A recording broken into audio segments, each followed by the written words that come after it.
Hello everyone, मैं प्रकाश sir Varanasi से e learning with दुर्ग में आप सभी का एक बार फिर से स्वागत करता हूं। हम सभी लोग करंट अफेयर्स, जो डेली करंट अफेयर्स चलता है, इसके क्रम में आज का करंट अफेयर्स के बारे में चलिए हम लोग डिस्कस करते हैं, जो कि 7 मार्च का करंट अफेयर्स है।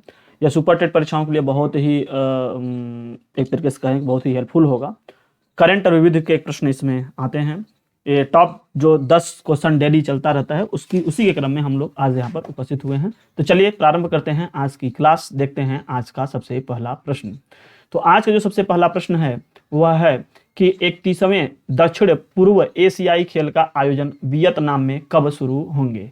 ठीक, बिल्कुल सही प्रश्न। आप लोग पढ़ते रहें, थोड़ा सा एडजस्ट कर करके चलना है कि ताकि जिस पे ओपन रहे। ठीक है, तो आप लोगों को प्रश्न दिखाई दे रहा होगा। अब देना है प्रश्न में क्या है कि 31वें दक्षिण पूर्व एशियाई खेल का आयोजन वियतनाम में कब शुरू होंगे, यह प्रश्न है। और इस प्रश्न के उत्तर सभी लोग जो है सभी लोग अपने अपने कमेंट बॉक्स में उसके माध्यम से देते रहे। तो सबसे पहला प्रश्न, 31वें दक्षिण पूर्व एशियाई खेल का आयोजन वियतनाम में कब शुरू होंगे। 22 मार्च 2000, देखो शुरू होगा, ये बात ध्यान देना, अभी शुरू नहीं हुआ है। क्या होगा? शुरू होंगे। कब शुरू होंगे?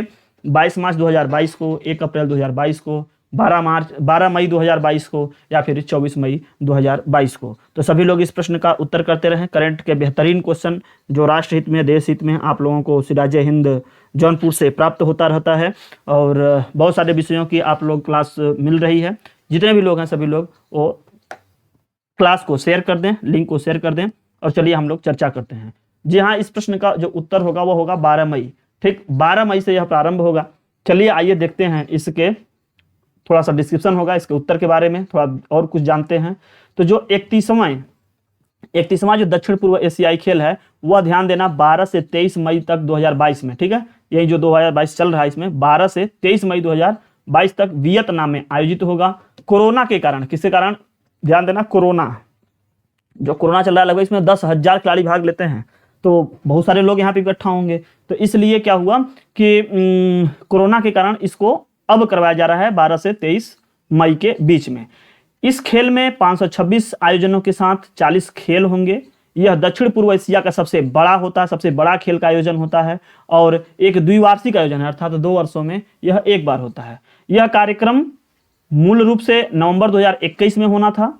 कब? 21 में होना था, 2021 में नवंबर में ही, लेकिन कोरोना के कारण यह क्या हो गया, 12 से 23 मई 2022 में अब होना निश्चित किया गया है। इसमें लगभग 10,000 प्रतिभागी शामिल होंगे। तो इस प्रश्न का उत्तर राइट आंसर क्या मिल जाएगा? सी मिल जाएगा। जो आप यहाँ पर प्रश्न देखे थे कि when will the 31st South East Asian Games starts in Vietnam, March 20, 2022, April 1, 2022, या 12 मई 2022, या 24 मई 2024। तो इसमें राइट आंसर क्या मिल गया आपको? सी मिल गया है।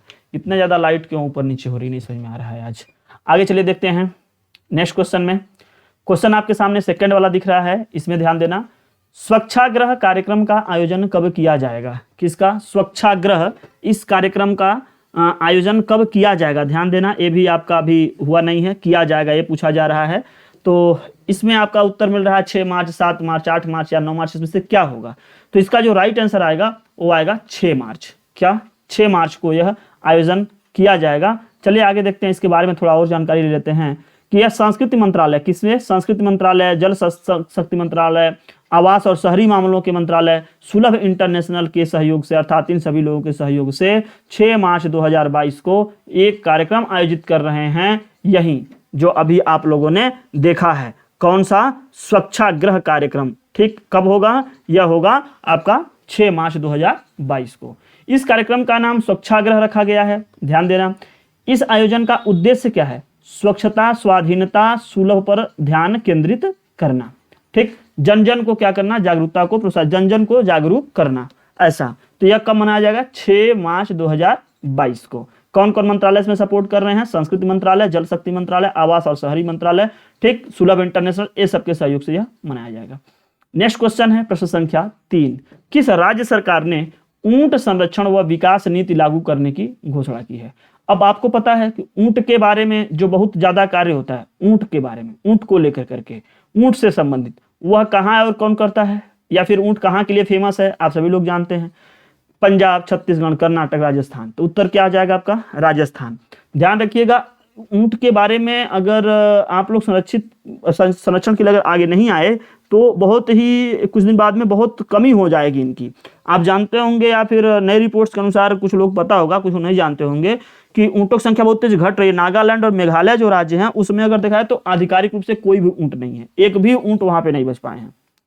और जो यहाँ का जो वो है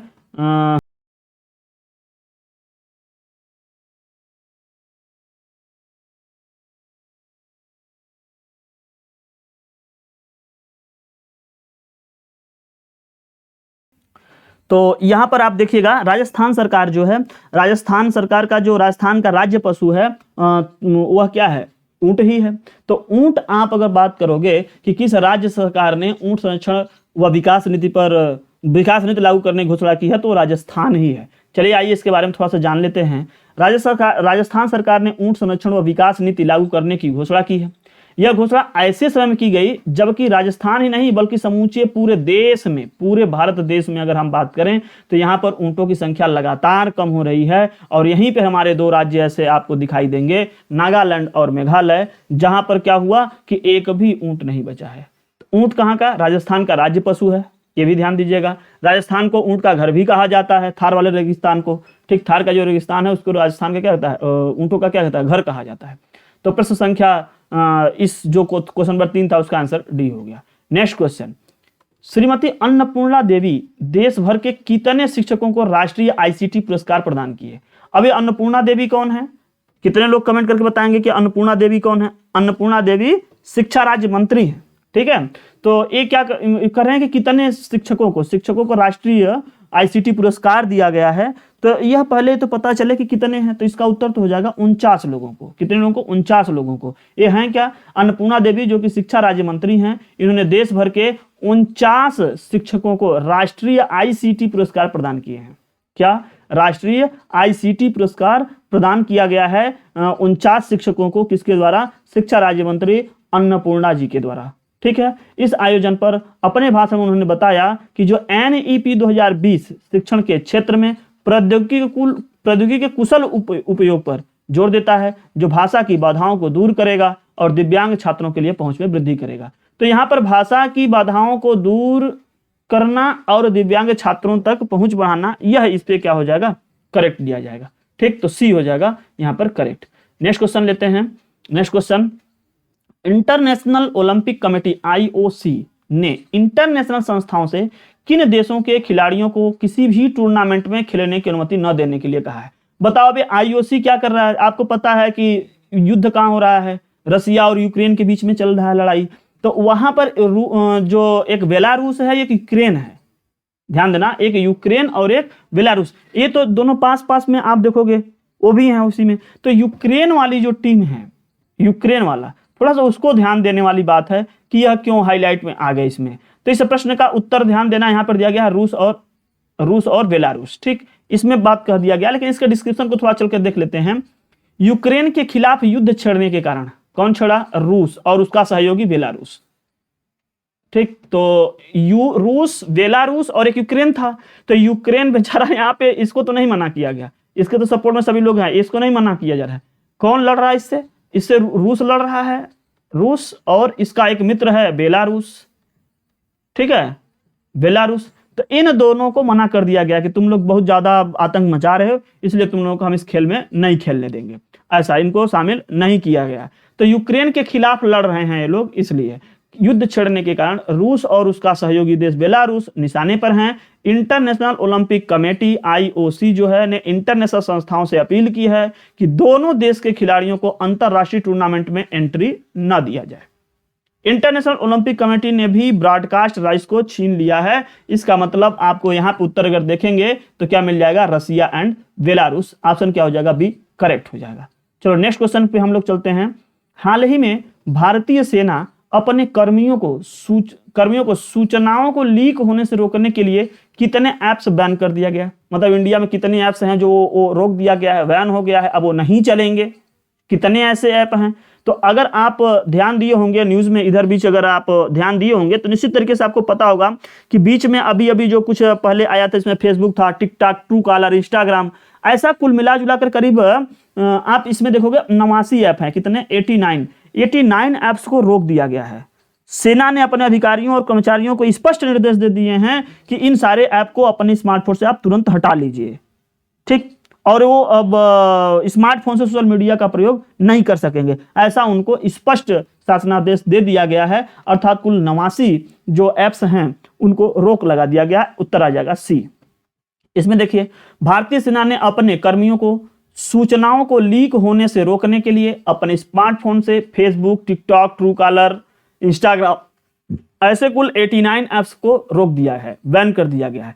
सेना के जो प्रमुख अधिकारी हैं उन्होंने अपने अधिकारियों, कर्मचारियों और जो अधीनस्थ लोग हैं सबको यह स्पष्ट निर्देश दे दिए गए हैं, भाई आप इनको हटा लो, तुरंत अपने स्मार्टफोन से इनको हटा दो। अब भारतीय सैनिक भी अपने स्मार्टफोन से सोशल मीडिया का प्रयोग नहीं कर सकेंगे, ऐसा स्पष्ट निर्देश जारी कर दिया गया है, ठीक। तो उत्तर इसमें क्या आ जाएगा? कुल 89 ऐप्स हैं। कितने हैं? 89। आगे चलिए देखते हैं नेक्स्ट वाले क्वेश्चन में, निम्नलिखित में से किसे भारत की सबसे विश्वसनीय सार्वजनिक क्षेत्र की कंपनी पुरस्कार से सम्मानित किया गया है?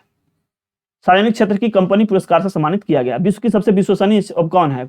वेस्टर्न कोलफील्ड्स, कोल इंडिया, गेल इंडिया या फिर एनटीपीसी लिमिटेड। अब इसमें से अगर आप देखोगे तो एक जो है पश्चिम बंगाल में भी आप नाम सुने होंगे, पश्चिम कोलकाता में यह सम्मान कोलकाता में उद्योग मंडल है एसोचैम, इनके द्वारा आयोजित किया जाता है। Energy meet and excellent award समारोह होता है, वो होता है। तो यह जो है इसके लिए हो जाएगा कोल इंडिया को। किसको? कोल इंडिया को, ठीक। तो इसके लिए चलिए देख लेते हैं, थोड़ा इसके बारे में जानकारी ले लेते हैं। भारत सरकार की महारत्न कंपनी है, आप लोग थोड़ा कमेंट करके बताइएगा कि महारत्न कंपनियां कितनी हैं।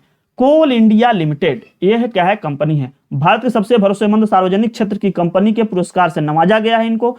कोल इंडिया को यह सम्मान कोलकाता में उद्योग मंडल एसोचैम द्वारा आयोजित energy meet and excellence award समारोह में दिया गया, ठीक है। तो कौन है? Coal India Limited. यह क्या है? महारत्न कंपनी भारत की है, ठीक है।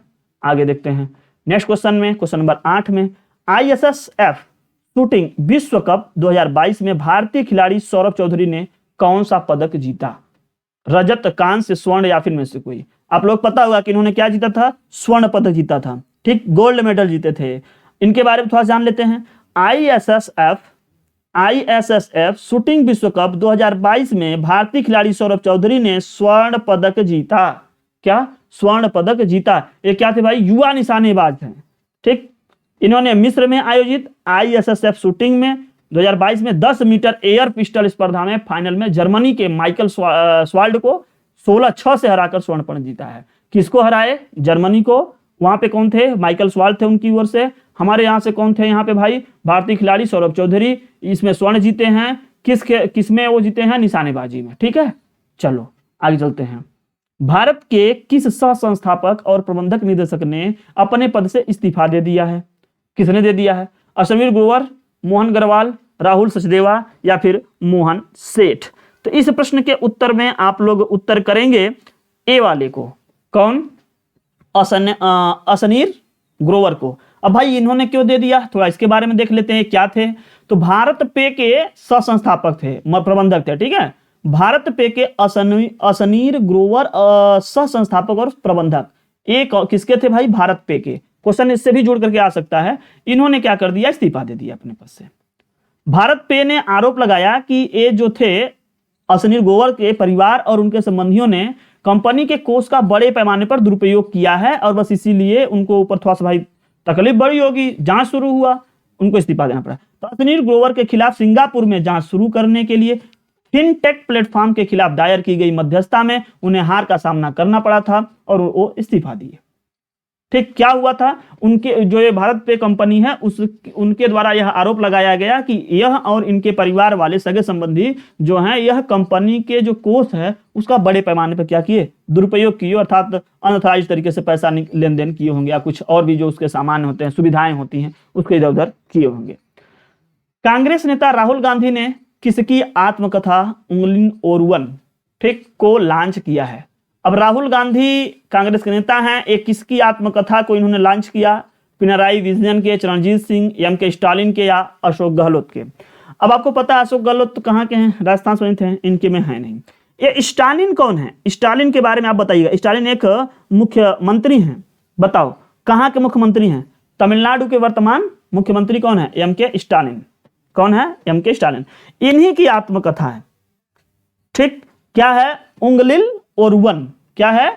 उंगलिल ओरुवन, ठीक। इसी को इन्होंने लॉन्च किया। यह इस समय जो है स्टालिन जो है भारत में जो तमिलनाडु स्टेट है उसके मुख्यमंत्री हैं।